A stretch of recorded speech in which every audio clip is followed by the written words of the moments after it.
ونصلي ونسلم على رسوله الكريم أما بعد فأعوذ بالله من الشيطان الرجيم بسم الله الرحمن الرحيم والذين جاهدوا فينا لنهدينهم سبلنا آمنت بالله صدق الله مولانا العظیم۔ جزاک اللہ۔ آج دوسرا عشرہ مکمل ہو چکا ہے، تیسرا عشرہ شروع ہو چکا ہے، اور آج کا دن وہ دن ہے جس دن مولا علی المرتضیٰ مشکل کشا شیر خدا رضی اللہ تعالیٰ عنہ کی شہادت کا دن ہے۔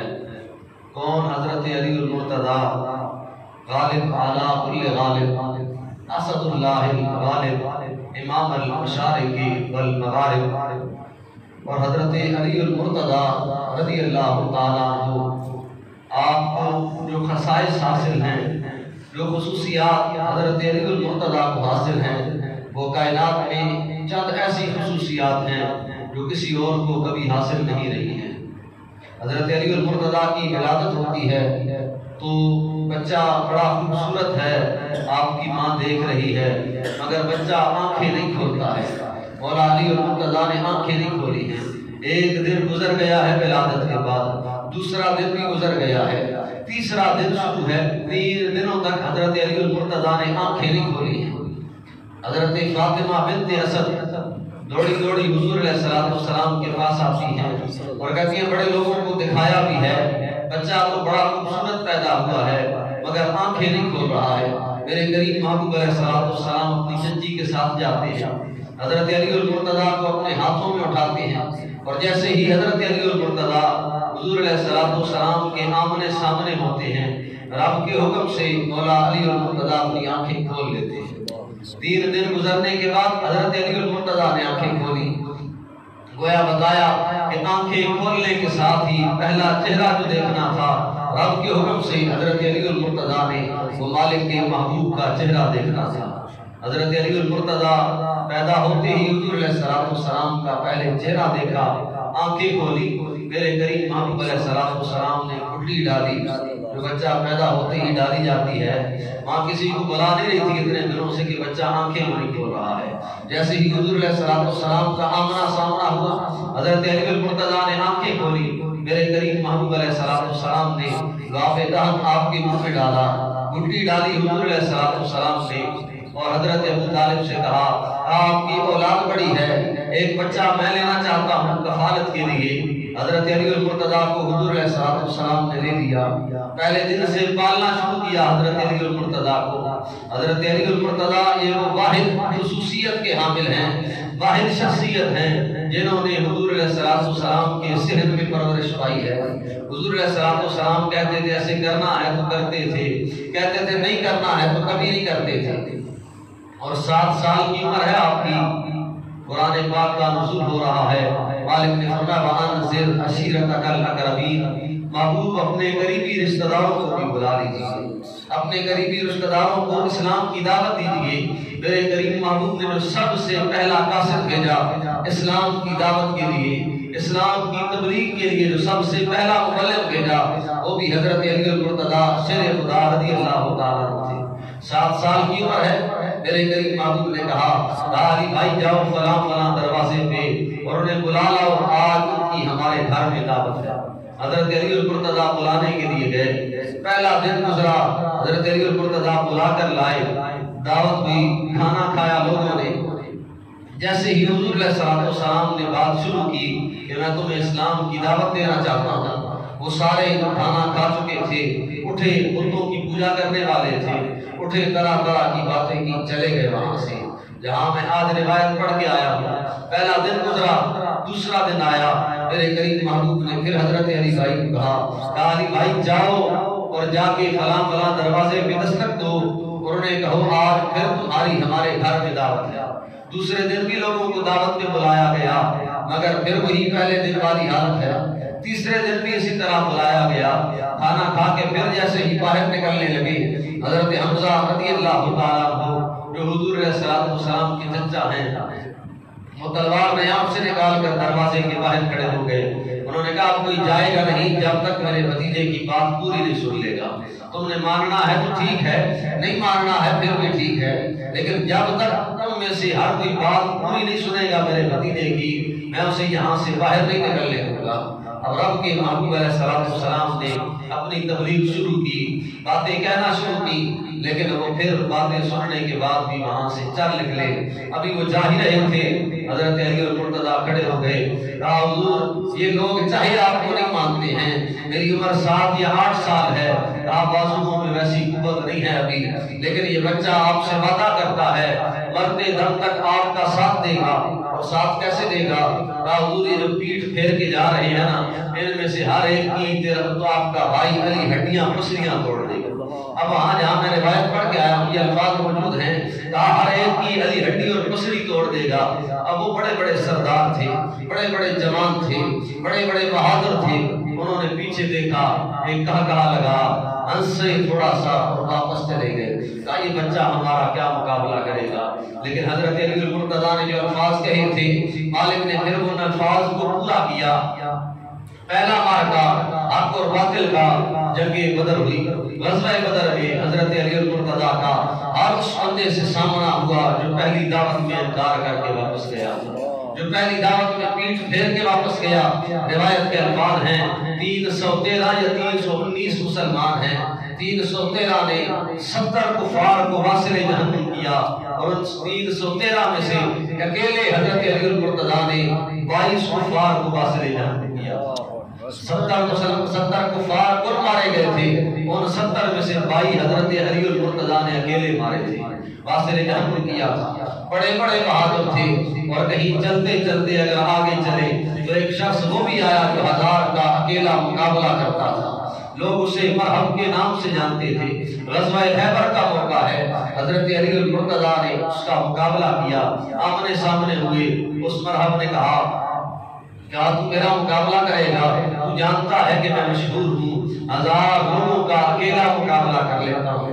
حضرت علی المرتضیٰ نے کہا جن 1000 لوگوں کا تو مقابلہ کرتا ہے نا، وہ لوگ کوئی اور ہوں گے، آج تیرا سامنا رب کے شیر سے ہو رہا ہے۔ مولا علی المرتضیٰ کا سامنا اس سے ہوا۔ صحابہ فرماتے ہیں ہم دور کھڑے تھے، پتہ کوئی نہیں چل رہا تھا کہ کیا ہو رہا ہے۔ گھوڑے دوڑنا شروع ہو گئے، گرد اٹھنا شروع ہو گئی، مٹی اور دھول میں سمجھ کوئی نہیں لگ رہی تھی کہ کیا ہو رہا ہے۔ لشکر دونوں طرف دور کھڑے ہیں، دور سے صرف سامنے کرتے ہوئے دیکھ رہے ہیں کہ ہو کیا رہا ہے، مگر مٹی دھول کی وجہ سے کچھ سمجھ نہیں آ رہا ہے۔ تھوڑی سی دھول بیٹھی، تھوڑی سی مٹی تھمی، ہم نے دیکھا ایک شیر تلوار لہراتا ہوا، مجمع چیرتا ہوا یہاں سے لشکر کی طرف آ رہا ہے۔ میرے کریم محبوب نے فرمایا اور میں مبارک ہو، علی نے مرحب کو واصل جہنم کر دیا۔ سبحان اللہ۔ شاہ رسول الدین نصیر علیہ الرحمہ نے کہا یہاں مرحب 2 نیم ہے، سرے مقتل پڑا ہوا، مرحب 2 نیم ہے، سرے مقتل پڑا ہوا، اٹھنے کا اب نہیں کہ یہ مارا علی کا ہے۔ اور دوڑے آئے نا کافر، انہوں نے کہا یہ مرحب ہے، یہ مرنے والا نہیں ہے، یہ تو 1000 کا اکیلا مقابلہ کیا کرتا تھا، ایک نوجوان اس کا کیا کر سکتا ہے۔ انہوں نے اٹھانا شروع کیا، شاہ نصیر الدین نے کہا اٹھنے کا بھی یہ نہیں کہ یہ مارا علی کا ہے، اور اسے علی نے مار دیا ہو اب وہ اٹھنے کے قابل نہیں رہتا ہے۔ اور حضرت علی المرتضیٰ آپ کو یہ خاصیت حاصل ہے کہ نبی کریم صلی اللہ علیہ وآلہ وسلم نے جب مکہ سے ہجرت کر کے مدینہ کی طرف گئے، پہنچے مدینہ میں حضور علیہ السلام نے ہر کسی کو کسی نہ کسی کا بھائی بنایا۔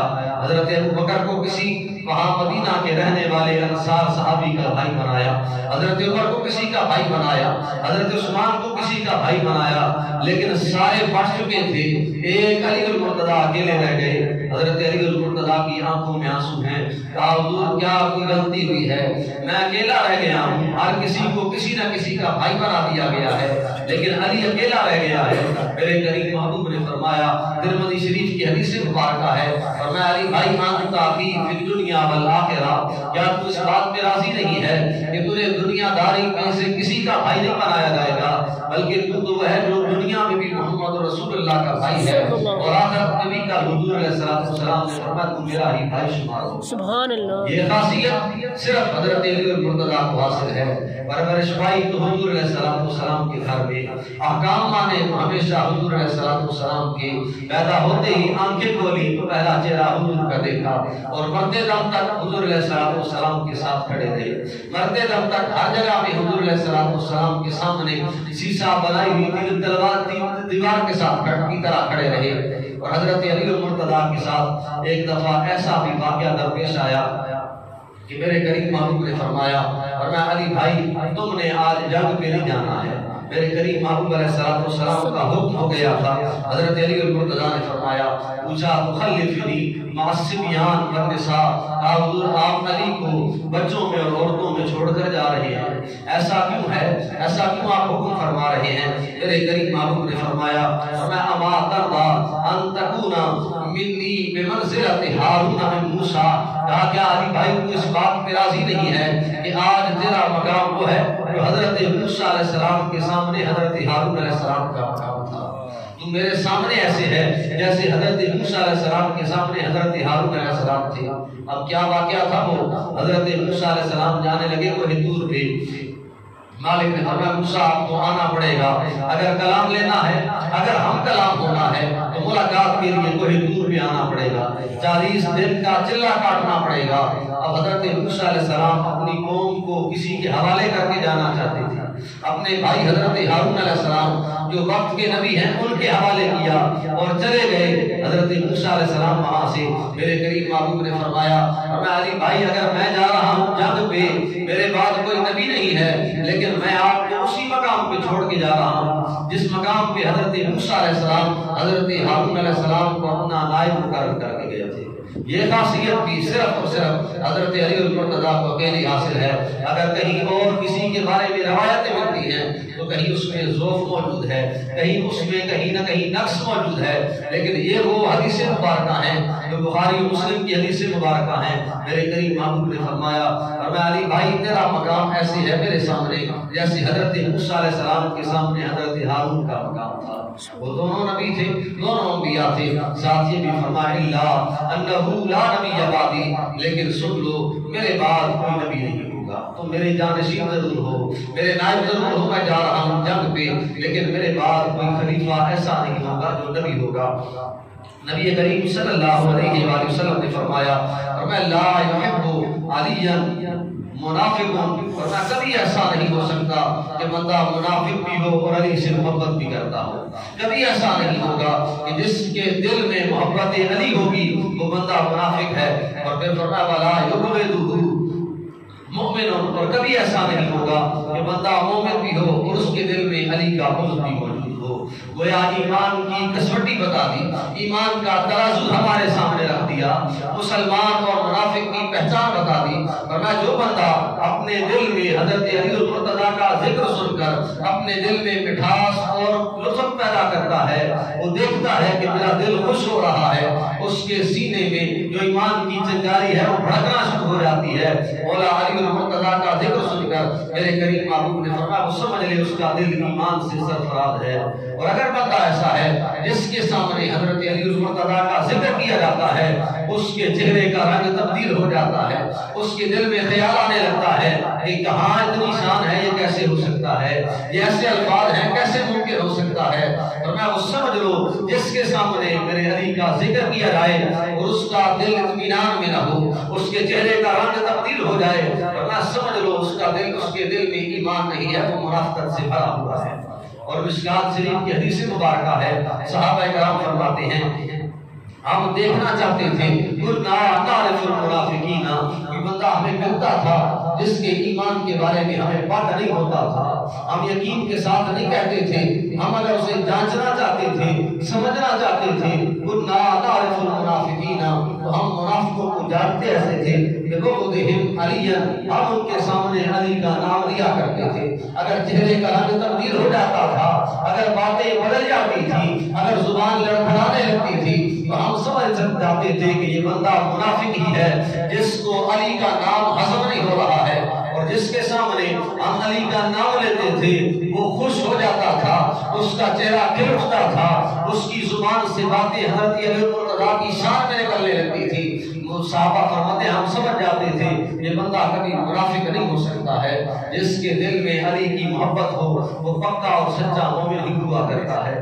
اور کہیں حضور علیہ السلام صحابہ کے جھرمٹ میں بیٹھے ہیں اور حضور علیہ السلام نے نظر النبی صلی اللہ علیہ وسلم الی وجہ علی، میرے کریم معروف صحابہ سے مخاطب ہوتے ہوتے حضرت علی المرتضیٰ کے چہرے کی طرف دیکھتے ہیں اور فرماتے ہیں انت سیدی فی الدنیا و سیدی فی الاخرہ، فرماتے ہیں اے علی بھائی تیرا یہ اعزاز ہے تو دنیا میں بھی سردار ہے، آخرت میں بھی سردار ہوگا۔ یہ بھی اکیلا مقام، یہ بھی خصوصیت صرف علی المرتضیٰ رضی اللہ تعالیٰ عنہ کی اکیلی ہے۔